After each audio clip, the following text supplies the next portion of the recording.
एक छोटे से गांव के पास जंगल हुआ करता था।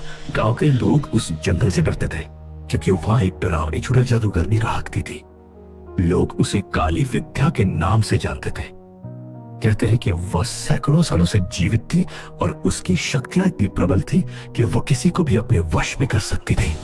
मैं उस गांव का रहने वाला हूं और मैंने खुद अपनी आंखों से उन घटनाओं को घटते देखा था।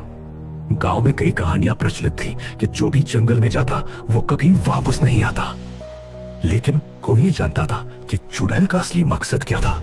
आखिरी मकसद क्या था? वीर का निर्णय। गांव में एक वीर नाम का युवक था। वो साहसी था और अंधविश्वासों पर विश्वास नहीं करता था।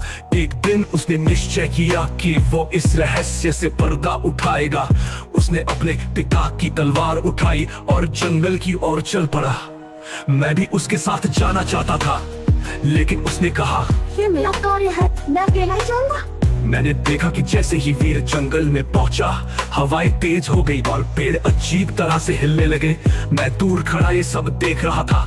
वीर बिना रुके आगे बढ़ता गया और अंततः एक पुरानी टूटी टूटी हवेली के सामने पहुंचा। हवेली के चारों ओर काले कौवे मंडरा रहे थे और अंधेरे में चमकती लाल आंखें दिखाई दे रही थी। वीर ने जैसे ही हवेली का दरवाजा खोला, एक काले कपड़ों में लिपटी महिला उसके सामने प्रकट हुई। उसकी आंखें अंगारे जैसी चमक रही थी। मैंने दूर से उसकी भयावह छाया को देखा और डर के मारे कांप गया। कौन हो तुम? क्यों आए हो यहाँ? उसकी गूंजती आवाज से पूरा जंगल कांप उठा।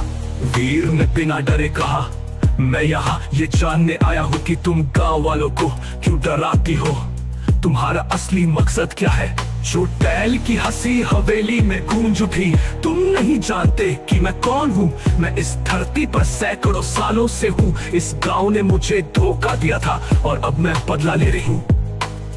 उसे जड़ी बूटियों और औषधियों का ज्ञान था, लेकिन गांव वालों ने उसे जादूगरनी समझकर झूठे आरोप में फंसा दिया। उन्होंने उसे जिंदा जला दिया, लेकिन उसकी आत्मा ने काली विद्या के माध्यम से शक्ति प्राप्त कर ली और वो चुड़ैल बन गई। तब से वो बदला लेने के लिए जीवित थी। वीर ने उसकी बात सुनकर कहा, बदला लेने से तुम्हें शांति नहीं मिलेगी। जो हुआ वो अतीत था, लेकिन अब तुम्हें खुद को मुक्त करना होगा। मैंने देखा कि चुड़ैल की आंखों में आंसू आ गए। वर्षों की घृणा और क्रोध ने उसे थका दिया था। उसने अपनी काली शक्तियों को त्याग दिया और सफेद रोशनी में बदलकर आकाश में विलीन हो गई। गांव में डर का अंत हो गया और वीर का नाम हमेशा के लिए याद रखा गया। मैं इस कहानी का साक्षी था और आज भी जब रात को जंगल की ओर देखता हूं तो मुझे लगता है कि वहां कोई है जो हमें देख रहा। शायद वही चुड़ैल जो अब मुक्त हो चुकी है।